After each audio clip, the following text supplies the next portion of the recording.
Então vamos lá? Bom, nesse vídeo aqui a gente vai conversar um pouquinho mais sobre como sobreviver a uma recessão, as estratégias que já foram testadas pelo tempo e que resultaram nos melhores ganhos para fazer isso. Lembrando que por mais que nesse momento você não veja ali uma possibilidade do Brasil ou do mundo entrar numa recessão econômica, a gente nunca sabe exatamente o momento em que isso vai acontecer. Se alguém te disser que sabe que amanhã ou depois vai começar uma recessão, essa pessoa está mentindo deliberadamente. Normalmente as grandes recessões começam com um pequeno sinal e aquilo começa a escalonar até que a gente entra num declínio econômico muito forte. Antes de mais nada, se você é um sardinha raiz, você já deixou o like na confiança lá antes do vídeo começar mesmo, porque você sabe que o vídeo vai ser bom, né? Se você não é um sardinha raiz, o que você vai fazer é segurar a sua mãozinha, você vai considerar deixar o seu like e se inscrever nesse canal, se o vídeo te agregar de alguma forma, né? Então, eu não quero que você se inscreva aqui simplesmente porque caiu no vídeo. Não, não, não. Se inscreve se fizer sentido pra você e se a gente puder te ajudar a crescer. Não é, Evandro? O que é importante aqui? É importante, pô. É isso. Então é isso.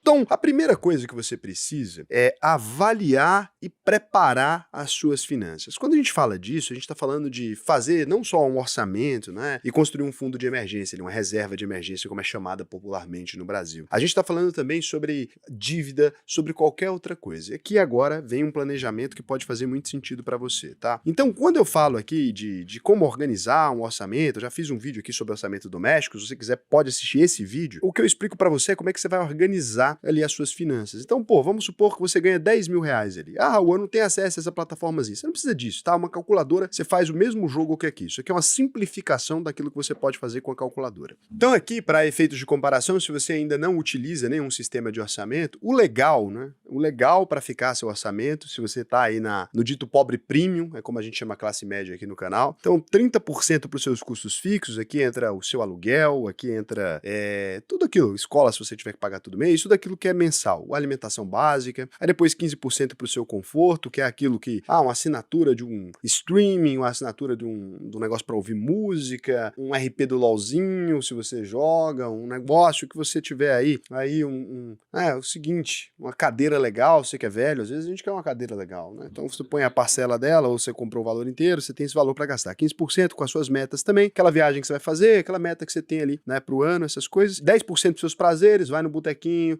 vai levar a namorada num estabelecimento correto para poder jantar, primeiro você janta, depois você janta ela, aquela coisa tudo, mesma coisa aí, então tudo aí Se não tiver namorada, você pode colocar dinheiro dos prazeres também pra ir na casa. Não sei se recomenda, Evandro, tá sugerindo isso para as pessoas, mas pode. Na liberdade financeira, pro dinheiro, não vai fazer diferença. Na liberdade financeira, 25%, então, o conhecimento, 5% aqui. Fez essa divisão, você chega aqui agora e começa a se organizar financeiramente, investindo na liberdade financeira. A primeira coisa é, você tem que ter uma reserva de emergência que cubram os seus custos fixos mensais, né, mantendo o conforto e os prazeres ali, porque durante uma crise você não vai querer deixar de gastar com isso, vai compor uma reserva financeira legal ali de pelo menos 6 meses, e se você é autônomo ou tem um trabalho duvidoso, pode fazer de 12 meses. Se você tem dívidas, você numa recessão você vai se lascar. Não tem muito o que ser feito, tá? Então você tem que começar a negociar o pagamento dessas dívidas para diminuir, porque dentro de uma situação onde todo mundo tá vulnerável, começa a ficar mais vulnerável ainda. Se você já tinha dívida, imagina a situação onde você pode começar a ganhar menos, ou mesmo perder o seu emprego. Raul, existe isso, né? Eu tô às vezes estabelecido numa empresa há 15 anos, a empresa não consegue vender os produtos ali, ela faz uma negociação de redução da jornada de trabalho e manda todo mundo para casa. Isso acontece em crises muito feias ali. Então é importante você ter uma diversificação dos seus ganhos, se você conseguir, se não, que você pelo menos tenha um colchão bem firme, né, investido ali no Tesouro Selic, uma parte pode deixar até na continha ali, mas uma parte legal no Tesouro Selic para estar corrigindo ali, pelo menos pela taxa de juros brasileira. Feito isso, então, você tem o primeiro passo já para você não se ferrar, né, dentro de uma recessão muito forte. Agora tem uma segunda característica que é contra-intuitivo para muita gente, principalmente falando de canais de investimento, porque tem muita gente falando groselha aqui. Você acha que durante uma recessão violenta, ter um imóvel é bom ou ruim? É bom.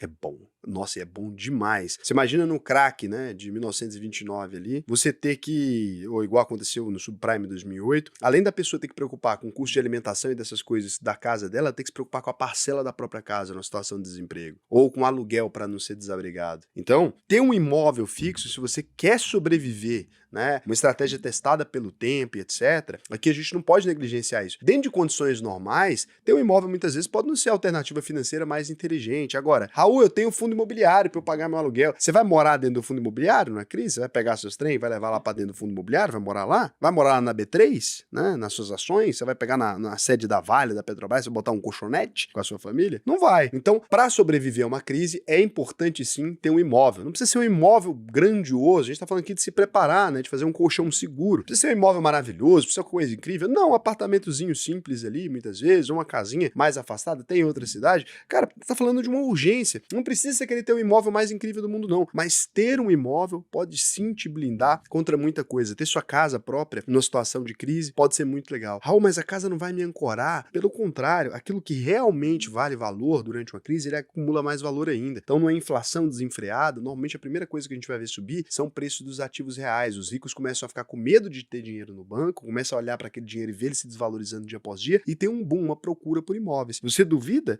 Quem aí estava vivo e operante durante o período da pandemia ali em 2020? O preço dos imóveis subiu ou não?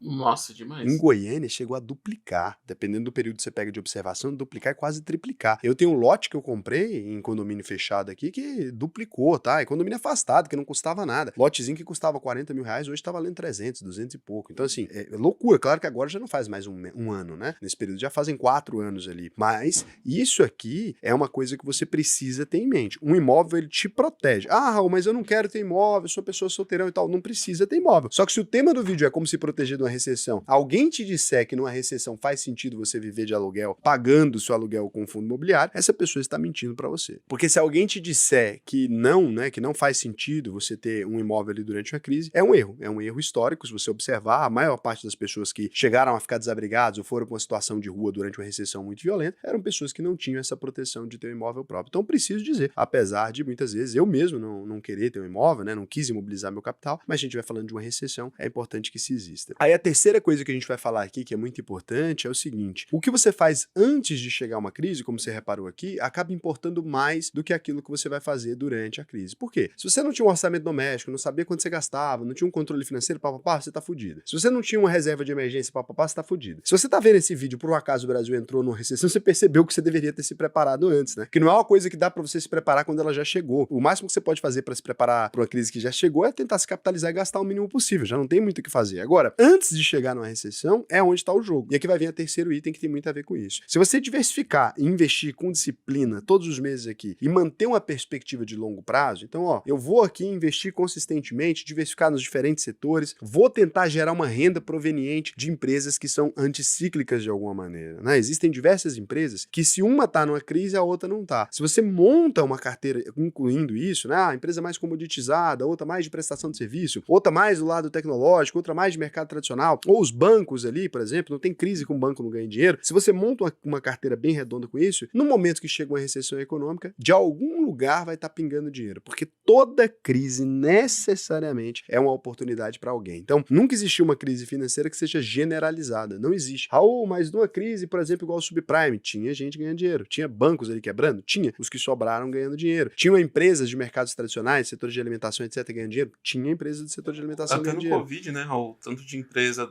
De alimento? farmacêutica. M. Dias Branco, empresa farmacêutica, sempre tem alguém ganhando dinheiro. Então, seguradoras estavam mal ali das pernas, aí as empresas que vendiam seguro sem necessariamente fazer o seguro que não tem sinistro estavam bem. Então, sempre tem. Se você monta uma carteira extremamente diversificada, você consegue não entrar nesses ciclos econômicos de cabeça, você consegue se proteger disso. Então, o mais importante é entender, na sua carteira hoje, tem uma diversificação legal, tem uma diversificação ampla, tá ali feito de forma estratégica, você simplesmente saiu comprando qualquer ativo. Tem renda fixa, tem proteção contra a inflação, PCA mais alguma coisa, um CRI, um CRA, às vezes que pagamento mensal, aí tem também um tesouro IPCA, aí tem também ali um pré-fixado para você pegar as taxas de juros que vão começar a se desenhar ali nesse início, às vezes pegar uma taxa de juros mais alta, porque o governo pode muitas vezes descer a taxa de juros no momento de crise, como foi feito inclusive na pandemia para tentar estimular a economia, né? Então tudo isso vai fazer um sentido. O Jeremy Siegel, no livro dele, né, sobre investimentos, o livro talvez mais lido de todos os tempos aí, né, Stocks for the Long Run, então talvez um dos livros mais importantes, mais lidos não, mas um dos mais importantes aí que a gente tem de investimento. Ele falava que o nosso objetivo é tentar manter a distância de tentar acertar o timing de mercado. Então quando as pessoas falam para você, Raul, para desviar de uma crise, não seria interessante eu compor uma carteira, né, de oportunidades, eu vou manter dinheiro? E aí o que você precisa entender é, durante uma crise, uma recessão violenta mesmo, o dinheiro volta a ser o que ele sempre foi. E o que o dinheiro é originalmente? Papel.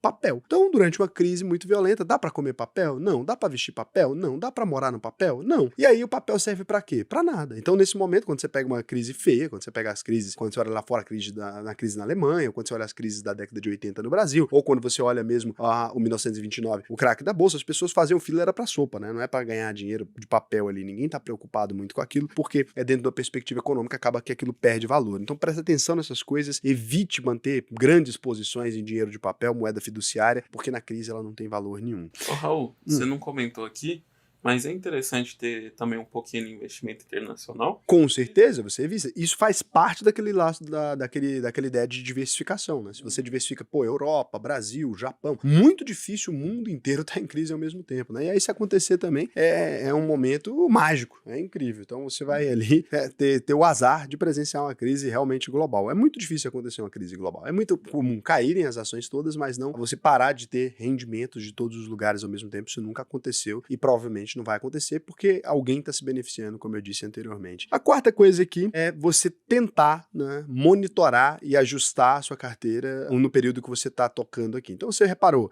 meus investimentos aqui estão rendendo bem, está dando tudo certo, você precisa aumentar o tamanho da sua reserva, dado os seus gastos atuais, monitora aquilo, refaz a reserva, né? Ah não, minha carteira eu pensei que estava muito diversificada, no dia tal caiu tudo ao mesmo tempo, vou montar posições em outras empresas aqui agora, vou acrescentar outros setores, vou tentar ir monitorando e ajustando essa estratégia ao longo do tempo. Eu tenho certeza que se você fizer essas 4 coisas que eu mencionei aqui, você dificilmente vai passar por uma crise em apuros igual a maior parte das pessoas acabam fazendo aí, né? E se você quiser aprender não só a criar uma carteira anticíclica, como aprender realmente as nuances do mercado de investimento, seja ele em ações ou em renda fixa, em investimentos internacionais e todas as outras coisas, o que eu vou te indicar é abrir aí alvp.com.br, clica no botão faça a sua análise de perfil, responde para mim aqui como é que tá a sua vida financeira, de que jeito que tá, que se fizer sentido para você, você vai ser aprovado e vai ser um prazer te ensinar a investir no Brasil e no mundo todo. A gente já formou mais de 10 mil alunos e quem sabe você não seja o próximo aí a entrar na UVP, né? Vai ser um prazer te receber. Agora que você chegou até aqui, aí eu vou te indicar para você, talvez, se você é novato, já é um momento de você ir fazer outra coisa da sua vida, né? Que agora que é um momento mais íntimo, né? Mais íntimo, é um momento íntimo, Então, nossa.